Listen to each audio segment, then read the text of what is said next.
Hey, what's up everybody? Video 44 coming at you another video. Alright, so I ain't talked too much about other stuff in the NBA lately. Obviously the NBA Finals is going on. You would swear I wasn't if you look at my channel, but the Celtics are up 2-0 and I haven't really cared to talk about it. I have been watching, but when the Celtics are succeeding, man, you gotta understand, like as a Laker fan, it's not something I'm just about to be unbiased about. Now, if I were professional, someone hired me to do this, then I would cap. I would really cap, fam. I'd be like, yo, the Celtics and Jaylen Brown doing, and Jason, I would really give you the most unbiased. You pay me enough, I will cap. But given the fact that everything's done on my time, on my own energy and own interest, I'm telling y'all, bro, I ain't got no interest in seeing the Celtics succeed at anything they do ever. I'm never going to be unbiased. I don't care who cares. It is what it is. If they're succeeding, I have a problem with it. So it's not going to be me following the team saying, well, Jaylen Brown do it. Nah, when Jaylen Brown's career is over, I will tell y'all how dope I thought Jaylen Brown was. But it ain't going to be me celebrating him while he's playing for the Celtics. It's never going to happen. So that's really how I feel about the finals, man. Until Dallas actually does something, I don't really have nothing to say, man. Until Dallas come around, until Kyrie Irving overcomes this curse that he has against his team, I ain't really talking about the finals. So that's the point of view I got, man. I have been considering, obviously, what's going on with my team, and I encourage everybody to check out the video I just left up here talking about the Lakers. I also have been paying close attention to the draft. But to be honest with you, the damn early news kind of just derailed my whole focus on the draft, man. And I'm pretty sure it did the same thing to the Laker organization. That was really frustrating, unnecessarily devastating, I guess is what you could say, when you think that you're going to get this great coach and his team is not able to close the deal on him because they lowball him.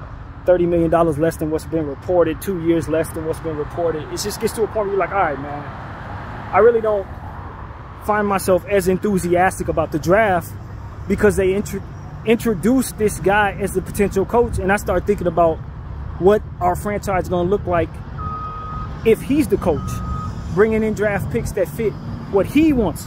Now I got to double back and go back to that mindset where things were much more bleak in regards to my outlook on the team. So it was just like, you know what, I needed a day where I didn't focus too much on anything in regards to this team. I didn't focus too much in regards to the NBA at all yesterday. I paid attention to the Dan Hurley news, but I stopped doing homework on draft picks. It just took all the wind out of my sails, and I was going strong. So this is me regrouping. I don't blame anybody in the Laker organization for not having it all together yesterday, because I surely didn't as a fan. And I was really upset. Not just that he didn't take the job and all the reports that were coming out, but just off the sheer notion that now we got to go back to square one. And square one ain't look all that positive. At least we know with him, we were getting a lot going for our franchise in regards to the type of plays that are going to be run. Maybe the idea, the interest of people wanting to come or stay because of the fact that we got this big time coach. Now we got to double back to what wasn't necessarily a huge letdown, but in comparison now is a big letdown, which I think is a psychological mind screw, to be honest with you. I didn't have no problem with J.J. Redick. Now, all of a sudden, I got to look at J.J. Redick as some significant downgrade to what it was I thought I was getting, when just 6 days ago, I didn't even know this coach existed, let alone that he could be coming to my team. Only for him to turn around and not. So it's just a psychological mind screw that the media and the Laker organization put on me personally and all of us who are paying attention that really affected me over these last 24 hours. And to be honest with you, I haven't been my best. It threw me off. So that's the God's honest truth, man. Now we got to try to figure out a way to refocus. Hopefully we didn't ruin it with J.J. Redick. I think, and the part that is insulting on top of what is already insulting is that J.J. Redick should just accept being disrespected because, of course, the Laker job is a job that he should want any damn way. No, it's not. All of this is proven that these people are probably not people he does want to work for or with. You understand what I'm saying? Like, that's the thing that the Laker organization needs to understand. While they're moving and assuming that people just want to be there because of the Laker lore, you're supposed to sell that lore. You're not supposed to lean upon it as a means of saying, well, I deserve nice things and I can lowball a guy and this superstar is going to stay whether I put the good stuff around him or not. Or different stuff that you're doing in the name of the Lakers being prestigious. You're taking advantage of that prestige, and in turn, it's having the reverse effect. And so that's what I have to say to my organization. It's frustrating me, man. Because the more they do these things, the more you lose faith in them. And I saw someone comment on my comment section and say, you know, maybe the coach that they bring in is going to help us win. Okay, I mean, I like that conversation as in terms of being upbeat. And if this is someone on the Laker organization that needs me to be more positive, I don't know how to manufacture. It's just like talking about the Celtics. I don't know how to manufacture fake appreciation or fake happiness or fake enthusiasm. I don't. First of all, I don't have any incentive to do so. There's no incentive to cap. I'm not making a single dime off this. I'm not in it for the attention. I'm not trying to grow the channel necessarily, as you guys can clearly see. I'm doing this because I want to do it. I'm having fun with it. It's a passion project. And because I don't have any of these interests, nobody can press against me what I can or cannot say. That's the leverage.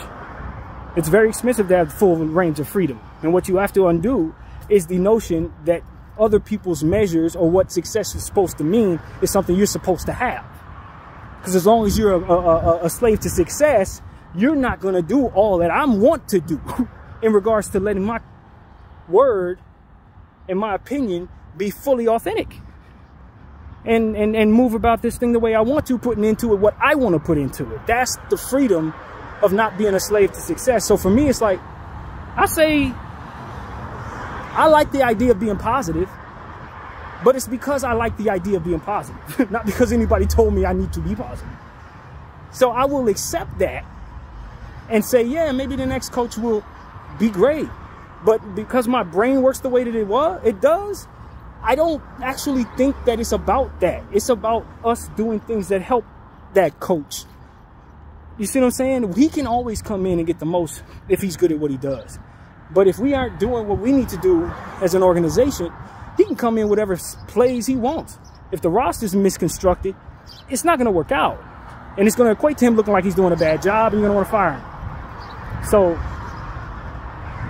everybody who's on the positive side of the game, who want the Lakers to do things a positive way and want people like myself to speak positively about the team, I want to. I want to. Not only because I believe that this is the greatest franchise in the world, but because I think positivity really does bring about the calmness necessary to make good decisions for a lot of people who may be overly stressed or what have you. So I do believe in that. Luckily for those who need me to be that way, I agree. But it's not going to be me lying or faking the funk. You see what I'm saying? I'm not going to do that. So I tell you, I come with solutions. That's why I want everybody to check out the video I just made. That should be uploading right now. I come with solutions. I don't come with just complaints. I think there's a way. And I'm trying to tell y'all what I think will work. But what people have to stop doing in our organization specifically is stop being reactionary to every little thing public perception-wise. Gotta stop. People gonna think you're crap no matter what, because you've already done a bunch of crap stuff trying to capitulate to that energy. No more. But in being that way, you got to make sure you're not making more bad decisions. And being that way, you got to make sure that the decisions that you stand on are actually ones that are going to help you. And that's why you got to bring in help. Because with all due respect to this front office, they really don't have the answers. And we've been telling them that for years. We've been telling them that for years. The people in that room don't have the answers, Jeannie. They don't. And a lot of people speculate to who that is, the Rambis family and whoever it is, Magic Johnson. I don't know who's in that room. I'm not privy to that. But what I do know is if you keep talking to the same people in that room, bumping y'all heads together, and y'all keep coming up with things that do not work, it's time to bring some new people into the room. That's why I was so excited about Dan Hurley, because he was in theory going to be a new person in the damn room. Not just Rob Pelinka, not just Jeannie Buss, not just whoever, Linda and Kurt. It got to be new people in the room, because the people who are bumping their heads together are not coming up with anything. They keep coming up with the wrong stuff. If it's the same four people bumping their same ideas off of each other's heads, you keep coming up with mistakes. It's not working. You don't have the answers. And the ego can't be what continues to drive us, because we've already tried that, and that doesn't work. So I didn't want to turn this into another Laker rant video. I really didn't. I was hoping to talk about other stuff, but there's nothing else. I'm a Laker fan. We just struck out on Dan Hurley. Now people are talking about they don't have a plan The Lakers are souring on JJ soured on the Lakers. Why would that even be the thought? Why would the Lakers be soured on JJ? If not for some manufactured leverage that they want to have, knowing that they botched this with JJ. You botched it. He should be sour on you. You should be asking him to come in. So those reports just further speak to the problem. Worried about more so about public perception and less about good execution. And look, I gotta say this. It takes me back to how we were celebrating so much when we were so bad. And LeBron James, when we were celebrating his 40,000 point mark and lost the game to the Denver Nuggets. When we celebrated Kobe, God bless his soul, put up his statue and lost to the Denver Nuggets. Every time we celebrate anything, it's about the presence of a celebration instead of about the victory. This speaks to the problem in the room. You guys value the wrong things. You value the wrong things. You want this, this, this, and this instead of the victories, which is going to bring all of that. It's going to bring all of that. You want to be spoken about, whether you're saying positive things or negative things about the team. These people in our front office appear to more so be interested in just someone talking about us, period. That works in the celebrity world. To a degree, that works in the political world. It doesn't necessarily work in sports. It don't necessarily work. Why? Because it's an execution of competition that you need to be able to effectively handle. You can't just be standing by yourself and people be talking about you negatively or positive. One player may be able to do that, like LeBron James. He's benefited a great deal from people talking negatively and crazy about him. But an organization that's looking to make moves and have leverage and deals and things, you can't have people talking bad about you. That eats away at your leverage and your ability to move. You're stuck in place because you ain't got no leverage to do anything. So it's like, yo, the Lakers got to stop being enamored with the presence of negativity being something that is a good thing when people are talking about the franchise. Because that's not the rule in your game. Not in your game. It's like they've adapted to that idea that, oh, good publicity or bad publicity, all publicity is good publicity. Not for you. Not for you. That don't work in your game. And so that's the expression I'm trying to give to these Lakers front office. If people are continuing to think that you're bad, it eats away at your ability to be taken seriously, and that eats away at your ability to move around leverage-wise. It don't work. And so that's what I'm trying to say to this team. Hopefully they get it. And they put forth the energy necessary to get the people in place that can do the job, that are going to have a good reputation so that you can execute properly. If I need to make a trade, cool. I got this guy and this guy in the room. They're going to listen to those guys. Because if it's the same four heads that make bad decisions every time they talk, it's going to always be people looking at them saying they're incompetent. So we can bounce off them whatever, or we can demand more from them, etc., etc. Things that have already been said. But like, that's where my head is in regards to this conversation. It ain't about the specifics of the players you draft necessarily.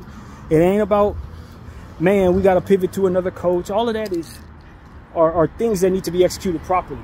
But the art of executing properly is the focus. Not the task, but just that we're moving right in whatever task we do. So that's what I'm telling all of you, man. I do think that this is not an overnight fix. So we can have this conversation 8 or 9 times before they're able to actually do anything about it. I respect that. But this is the problem in that front office, man. You need a new front office, Jeannie. I hate to tell you this. I like Rob. I've been trying to make excuses for keeping Rob for years. I'm a Rob apologist, if you ask me. But this is getting ridiculous. We can't close nothing, man. All the thing we're actually able to effectively do is worsen our reputation as a franchise. So that's what I'm sick of, man. I'm telling y'all in so many different ways that I do think it's time to move on from everybody in that front office not named Jeannie Buss. And if she's gonna bring in a new guy, she can't lowball people behind him. You understand what I'm saying? You cannot lowball people behind him. If you bring in a Bob Myers and he brings you a great coaching opportunity, you can't give that dude a small offer. You got to pony up the money. I'm just going to cut and dry say it like that. You got to pony up the money. Because if you can handicap a good president or a good GM by being frugal, if not cheap, careful, if not just appearing broke, you can really handicap that guy. So that's what I'd say to Jeannie. If you, and this is a layered thing that has already been said in a different way, if you can't afford it, then it's not responsible for you to pretend you can in this situation. If you can't afford to keep Bron and AD because the cap is being pushed too much against and you can't get a good team around them, then you got to move on from AD and Bron so that you can have that equity necessary to reset and rebuild, for which is the only move you can make to fix your situation. If you can't afford to own an NBA team anymore, then you really do need to sell that team to someone who can, so that you're not continuing to make bad decisions because you can't afford to pony up the money. It is what it is, man. I don't like talking like this. I don't like this being a reality either. I don't like the results of it. None of it. It's no good. But it has to be said. It has to be said by someone who really cares about the team, not one of these doofus, you know, haters out there who happen to be making a buck off talking about this team. It has to come from somebody who really wants to see it succeed, who really wants to see Jeannie succeed. You cannot succeed if you don't have the funds. It just doesn't work. This is not the old NBA. You cannot lowball people. You know what I'm saying? You can't. And you got to be able to identify when you are. You can't let people advise you on how to fail. Oh, he'll take 70 mil. No, he won't. No, he won't. He'll take 6 years. No, he won't. Don't put that out there. You're going to get rejected. Those are the people that need to be in the room with Jeannie now. Don't even put that on the table, fam. If you can't afford that, man, don't call him over here. You wasted 5 days of our time going after something you couldn't afford to get. If you weren't going to come correct, don't come at all. You're wasting your time. And that is precious time that you need. I've run out of time. BDL 44. I thank you all for watching. I'm out.